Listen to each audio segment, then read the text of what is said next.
na obisku.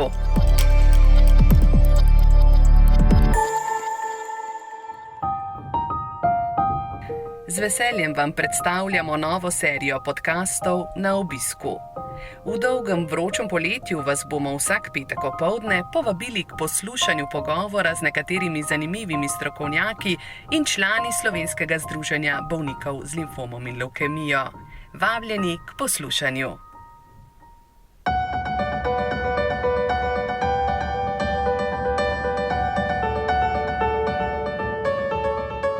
In vsak poletni petek smo se povabili k nekaterim izjemnim posameznikom, povezanim s Slovenskim združenjem bolnikov z limfomom in levkemijo. Pozdravljeni zato v malo drugačni epizodi podcasta Na obisku. Kaj so nam torej povedali in kaj zaupali naši sogovorniki? Veliko zanimivega, marsikaj aktualnega, pa tudi kaj zelo osebnega. V pogovorih smo se iskreno dotaknili njihovega dela, posebnih izkušenj, doživetij, zasebnih podvigov, prihodnjih ambicij, pa tudi njihovih dragocenih osebnih spoznanj. Podcasti Na obisku tudi naprej ostajajo z nami, saj zanimivih sodelavcev in članov združenja ne zmanjka, le da jih bomo odslej pripravljali na vsakih 14 dni. V tokratni epizodi pa osvežimo spomin na naše poletne sogovornike in nekaj njihovih pomembnih priporočil, sporočil, zavez in osebnih izkušenj pri delu s hematološko-onkološkimi bolniki. Julija smo obiskali profesorja dr. Sama Zvera, predstojnika kliničnega oddelka za hematologijo UKC Ljubljana, ki ne le, da je vrhunski strokovnjak, temveč je predvsem človek, pravijo njegovi bolniki. Vztraja neomajen, prizadeven, neposreden, včasih tudi trmoglav človek, ki ne skriva svojih čustev in občutkov. Tudi v tem pogovoru jih ni. Tle ni nobenih skrivalnic, ker jaz res mislim, da je bolnik glavni, in bolnik mora vedeti o sebi to, kot vem jaz, ker kaj je drugač smisel, se jaz delam zanj, jaz sem na nek način tako kot njegov suženj v narekovaju, ali pa njegova oproda, če govorimo o vitezih, recimo nekoč, ki so bili oprode. In on je lastnik življenja. In če mu jaz predlagam neke načine zdravljenja, ki so dostikrat tudi neprijetni ali pa vodijo celo v smrt, nažalost je tako, da marsikateri naš način zdravljenja vodi tudi v smrt, potem mu moram tudi predočiti stvari takšne, kot so. On mora vedeti, da je 15% umrljivost, mora vedeti, da je tok pa tok lahko druge težave. Meni se ne sme zgoditi, da bi mi dali rekel, ampak če mi pa vi to povedal, se pa jaz zato ne bom odločil. En tak dogodek je tudi, se ga spomnil, zadnjič sem ga povedal na Sari, je bilo tudi, sem se spomnil, ker je bil en gospod mlajši, pa smo ga presadili, pa je imel že enega otroka, pa je bil pa v redu, smo ga pozdravili, alogeno presaditev je imel, brat je bil darovalec. In mi je pa rekel, če sem 4-5 let prišel, ja veste, se je tole v redu, sem hvaležen pa to, ampak nečesa vam pa ne oprostim.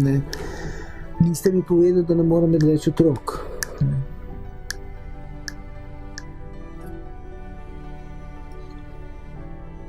In to, da zapreš nekoga, ki ima rad otroka, ki ima še enega otroka, vrata do otrok, ni fajn imeti ta občutek.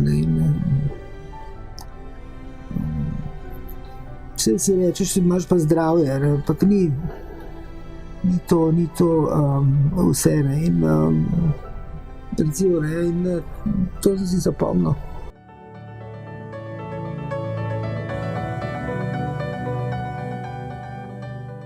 No, mnogi pa si bomo zapomnili, kako se profesor dr. Samo Zver s sodelavci, drugimi vrhunskimi strokovnjaki in bolniki ter člani našega združenja februarja letos zavzel za vzpostavitev CAR-T celične terapije na kliničnem oddelku za hematologijo UKC Ljubljana, ki ga je ustavila epidemija COVID-19. Velik del nujne opreme za vzpostavitev CAR-T celične terapije na kliničnem oddelku za hematologijo UKC Ljubljana smo s kampanjo zbiranja donacij za nakup naprav CAR-T, ki smo jo pripravili v združenju, temu oddelku tudi zagotovili. In v zanimivem podkastu na obisku nekaj tednov kasneje pri ministru za zdravje Janezu Poklukarju smo izvedeli, da se vzpostavitev projekta Karti UKC Ljubljana odvija po načrtih, ki jih, kot si vsi želimo, epidemija novega koronavirusa ne bo več ustavila. Prisluhnimo. Cilj ministrstva je seveda zagotoviti vsem bolnikom najvišjo stopnjo zdravljenja, se pravi z najsodobnejšimi zdravili in pa tehnologijami, in Kart-T po informacijah, ki sem jih pridobil strani profesor Zvera in ostalih strani hematološkega oddelka, predstavlja ravno to. Nenazadnje skupaj s profesorjem Zverom sva si aparaturo šla pogled tudi v Nemčijo in vesel sem, da so v Kliničnem centru Ljubljana tudi po mojem odhodu sledili viziji profesor Zvera in pripravili osnutek projekta za izvedbo in umestitev teh aparatov. Tako da, kolikor mi je ta trenutek natančno znano, se, bom rekel, ponovno preverja umeščanje oziroma lokacija umeščanja teh aparatur, sicer pa gremo po projektu dalje in smo prepričani, da je treba ta projekt čim prej zaključiti. Gospod minister Poklukar, ne bo tega projekta Karti spet ustavil COVID? Bo do konca leta stvar zaživela, kaj pravite? Epidemija pogosto, bom rekel, zamegljuje položaj in pozicijo Ministrstva za zdravje. Ampak Ministrstvo za zdravje je na prvem mestu Ministrstvo za zdravje in sami pacienti COVID-a so izredno pomembni. Ja.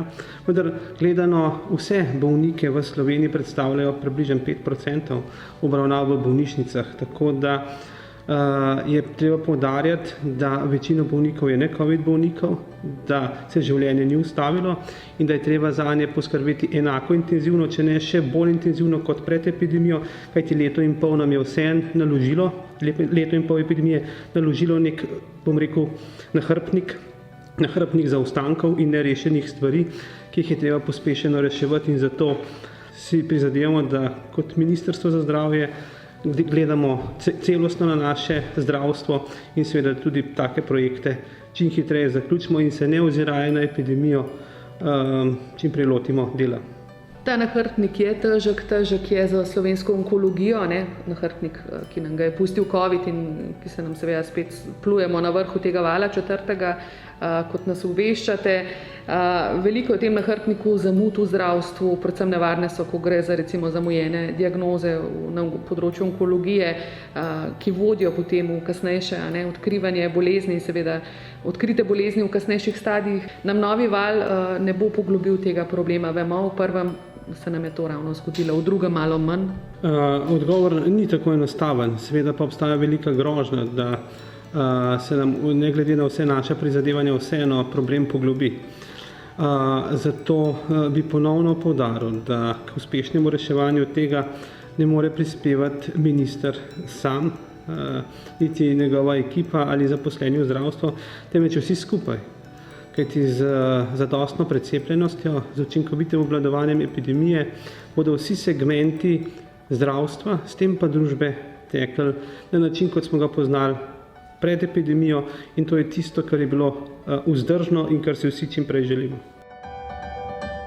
Če imajo hemato-onkološki bolniki v Sloveniji, podobno kot drugi bolniki z rakom, na voljo res vrhunske strokovnjake in najsodobnejše terapije, pa kadrovske razmere v zdravstvu pogosto niso optimalne, kar je epidemija COVID-19 le še dodatno razgalila. Na obisku pri sestri Branki iz Poliklinike, kot glavno medicinsko sestro specialističnih hematoloških ambulant in dnevne bolnišnice na Polikliniki ljubljanskega UKC-ja, Branko Založnik poznajo bolniki, smo spoznali, koliko bolnikov mora oskrbeti res skromen, a povezan tim tankajšnjih medicinskih sester. Se tudi med COVID-om, v bistvu mi smo skozi delali, mi nismo se zapirali. Mogoče smo prenaročali v prvem valu bolnike, res, ki prihajajo enkrat letno pa to. Drugače pa drugi bolniki so vsi prihajali, ali so jih zdravniki klicali. Jaz mislim, da naši bolniki tudi med COVID-om so vsi dobili kar so potrebovali, še več so nekih stvari, ki jih na primarnem ali pa na kakšnih drugih nivojih niso. Ne? Ja. Včasih se tudi zgodi, da recimo ima kako težavo, kak naš bolnik, pa rečejo, evo bomo kar prišel plastik, reče, da bo prišel ga k nam pogledati v dnevno bolnišnico. Ne vem, fajn je, da se govori, ne nazadnje pa fajn, da se govori, ker dejansko moramo biti videni, slišani in ne vem, ker če kaj želiš doseči, očitno pri nas ne deluje to sam, da si priden pa tiho, to ne gre. Moraš iti navzven, žal je tako, no. Čeprav bi lahko že delo kot tako pokazalo, ker so statistike, se vse beležimo, večina se beleži in bi se že iz teh podatkov videli, da dejansko na taki mali kvadraturi toliko bolnikov, če jih mi recimo... Koliko jih obrnete na leto, recimo, pa bolnikov, koliko se jih zvrsti? Na leto, zdaj le vam podatek, recimo 50 do 80 v dnevni bolnišnici na dan. Na dan, pa še mogoče čez 100, pa ki zdaj, če 3 ambulante, 4-5 ambulant dela, jih okrog 150, če v ambulantnih pregledih, to na dan in to, če na teden pomnožiš in to. Vse prejšnji teden ali 2 tedna nazaj je bila strokovna direktorica in dejansko je sestro, kolegico mojo 2-krat vprašala, dejansko to 2 sestre v dnevni bolnišnici delajo, ker mi imamo v bistvu še svoj odzem krvi in še to ena sestra je na odzemu krvi, 2 so kao v dnevni bolnišnici, ena pa planira vsa ta dela in vsa ta naročila. In to je to. In 2 sestre v dnevni bolnišnici, da toliko ima ena klinika bolnikov. Mislim, včasih se res vprašam, a kdo to vidi? Jaz vem, da doktor Zver to vidi in da on se neizmerno trudi in da to že vsi vejo, ampak ne vem, vsi imajo neke mrene ali ko, jaz ne vem. Res.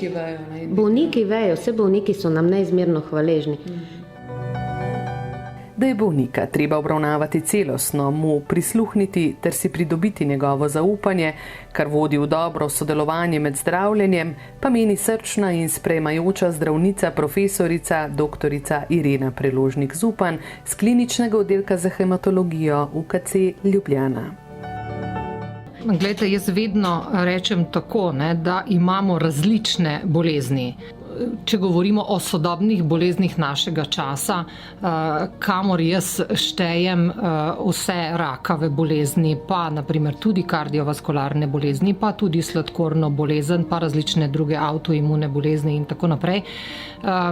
To so pač bolezni telesa in duše. Medtem ko, če govorimo pa o poškodbah, tisto pa je trenutno bolezen telesa, ni posledica v večini nekega našega čustvenega dogajanja, razen če smo povzročili pač neko avtomobilsko nesrečo zaradi nekih naših seveda miselnih problemov. Če pa smo soudeleženi naključno v neki prometni nesreči in poškodbi, takrat pa je treba pač to pozdraviti in iti z življenjem dalje. Kadar pa imamo neko drugo kronično resno bolezen, ta pa sigurno ni nastala od včeraj na danes, ampak se je razvijala v našem telesu skozi mesece in pogosto tudi leta.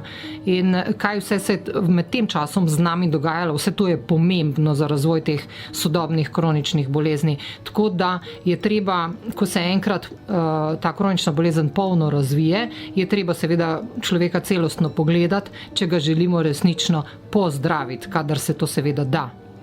Tako da ni dovolj samo, da damo zdravila, pa rečemo, jemljete zdravila, 2 meseca, 3 mesece, pa bo vse v redu. To nikakor ni dovolj. Vedno mora tudi bolnik svoje narediti, če želi, da bo prišel v neko bolj zdravo stanje potem, po zaključenem zdravljenju strani zdravnika. Doktorica Preložnik-Zupan je tudi strokovna vodja programa celostne rehabilitacije za bolnike s krvnimi raki Skupaj na poti do zdravja, ki bolnikom med in po končanem zdravljenju pomaga nazaj v življenje. Aleša Čerina, našega člana, ki je zbolel za akutno mieloblastno levkemijo, posebej navdušuje fizikalno-gibalni modul rehabilitacije, saj je športu med drugim zavezan že vse življenje. Kaj ti to pomeni, zakaj meniš, da je to koristno zate ali pač za koga drugega? To je koristno za vse, to bi bilo pravzaprav koristno za vse. Zdaj lahko se vključimo bolniki z limfomom, levkemijo. Jaz sem že tam v bolniški sobi slišal za to društvo, sem dobil material, sem dobil neko darilo za božičju in sem začel potem to spremljati, takrat, ko sem bil dovolj dober, da sem lahko brskal tudi po internetu. In sem vedel, da je to dobra reč, da bazira na teh 3 stebrih, ki so prehrana, psihološka podpora pa telesna vadba. Enostavno sem takrat rekel, temu sem jaz pridružil nekaj in sem se takoj začel hoditi na srečanja, se vključil v program in sem strašno zadovoljen s tem, tako da sem delal take realne spremembe, saj v enem predavanju, kot ti strokovnjakinja za hrano govori, se ne moreš vse absorbirati, pa vse vnesti v svoje življenje, ampak nekaj pa zastrižeš z ušesi tam, kjer si najbolj odmaknen od tega, kar bi bilo v redu, da je, naprimer. In sem kar kakšne spremembe uvedel v svojo prehrano, recimo, tudi na psihološka predavanja sem hodil. Posebej mi je bil všeč ta program vadbe z Urošem Koževem, meni je bilo to fenomenalno, jaz bi še zdaj, oziroma bom še zdaj naprej hodil. To je lepo nas vodi, lepo pomaga, da vsakdo nekako zmore, da priredi vajo nekako za več, tiste, ki zmore več, pa tudi za tiste, seveda, ki zmorejo še manj v tej fazi. Tako da to je bilo zame odlično, tako, ne sem tako normalno dobro, ampak odlično. Poleg psihološkega in prehranskega modula program celostne rehabilitacije vključuje tudi fizioterapevtsko ter kineziološko vadbo. Slednjo vodi diplomirani kineziolog Uroš Kožar in je, kot smo slišali, odlična. Ja, se mi zdi predvsem vadba, telesna aktivnost, dobro tudi še z enega vidika. Mi smo danes omenila, recimo, da zdravje se stalata prehrana pa telesna aktivnost.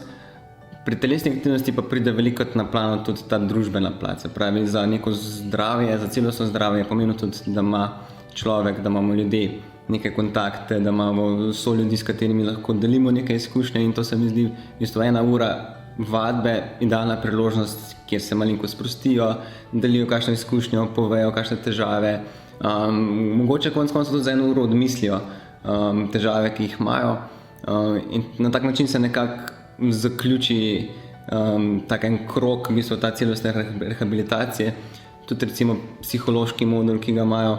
Mogoče tam neke stvari slišijo, pa je tukaj lahko šele predebatirajo, premeljajo, povejo, kaj si mislijo in tako naprej. Tako da je gotovo v bistvu to en del, mogoče imajo tudi zaradi tega najrajše, pa raje telesno aktivnost, ta modul, ker je mogoče malo bolj sprostilen. Sem pa tudi že pred leti, ko smo začeli s tem programom, sem imel marsikakšen pomislek. Konec koncev prihajajo tukaj ljudje, bolniki z različnimi diagnozami in sem se tudi jaz spraševal, kako jim lahko konec koncev pomagam. Na koncu sem ugotovil v bistvu, da jim najbolj lahko pomagam s tistim, kar znam, se pravi z vadbo, da poznam njihove omejitve, da jih usmerim, kaj lahko sami naredijo tudi doma, se pravi ne samo enkrat na teden pri nas, jih opremim v bistvu z nekimi informacijami, kako lahko sami poskrbijo za telesno aktivnost, se pravi za ta del zdravja. In tudi se mi zdi zelo pomembno, pa tako stvar, na katero sem ponosen, to, da v bistvu večina ljudi, ki konča program, si želi nekako nadaljevati ali z nekimi informacijami, da jim povem, kako naj zdaj sami nadaljuje doma, ali pa imajo željo, da se vključijo v katerega izmed naših ostalih programov in na ta način v bistvu nadaljujejo s tem, kar so začeli. Tudi Martina Pinterič se trudi nadaljevati s spoznanji, ki jih je ponotranila med zdravljenjem Hodgkinovega limfoma. Zbolela je v zgodnjih 20-ih in po zaključenem zdravljenju je mlada filozofinja in hedonistka napisala roman o svojem doživljanju raka z naslovom Na obisku, ki nas je navdahnil tudi pri snovanju teh podkastov, ker Martina preprosto navdihuje. Tudi spoznanji, kot je denimo, da te rak nauči trpljenja, a hkrati tudi življenja. Pravijo že nasplošno ljudje, da kjerkoli bolečina v življenju, ki je ne samo fizična, ampak kakršnakoli boleča izkušnja, je tista, ki ne samo, da si jo zapomniš, ampak te lahko tudi na nek način ali spremeni, ali pa mogoče tudi prevrednoti.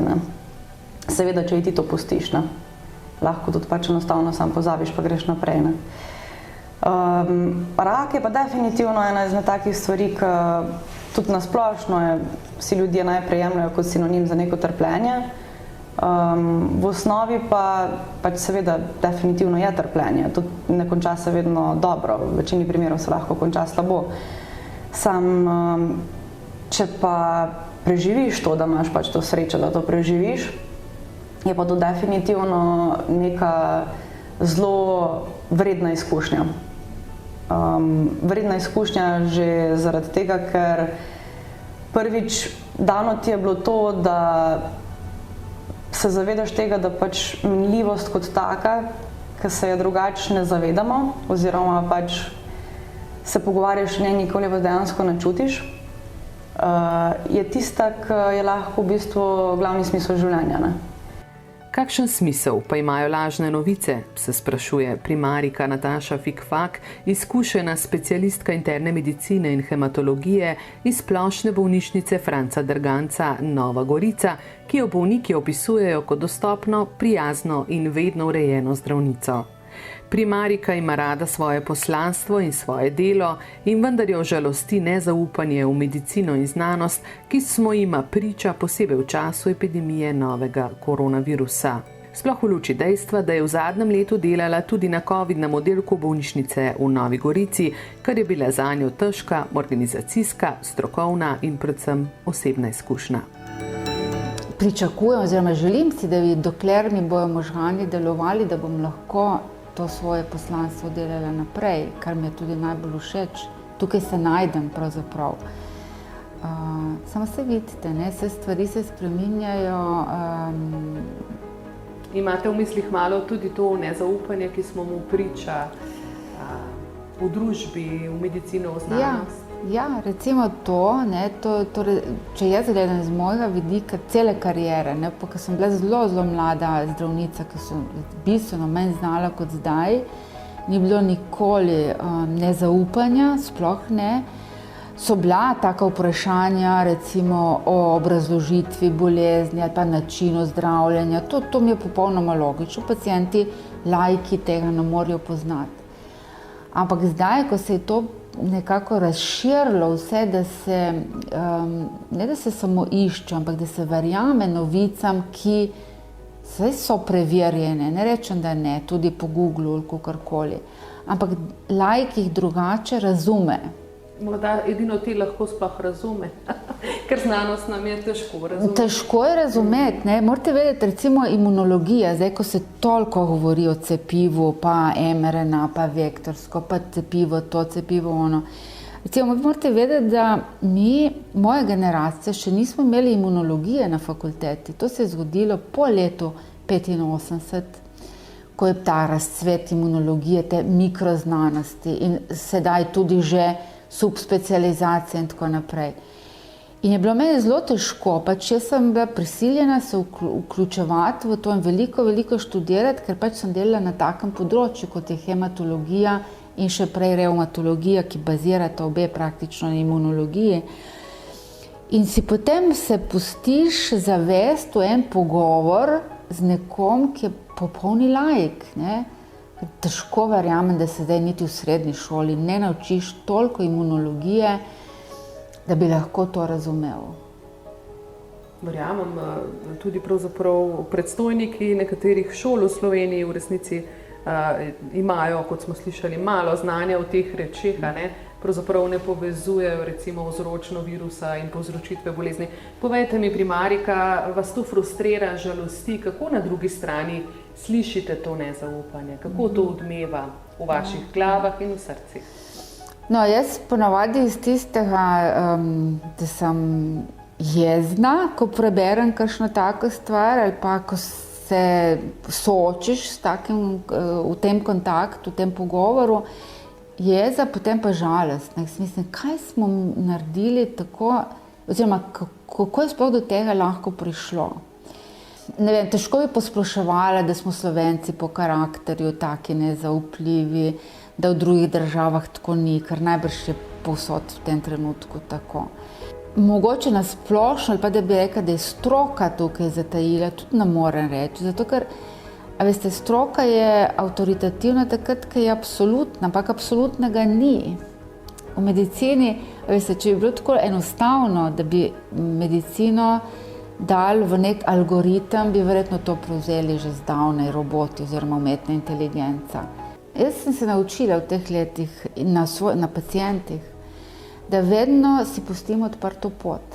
Jaz povem, pa če sem vam ponudila to, po mojem znanju v tem trenutku je to najboljše, ker v to jaz tudi verjamem.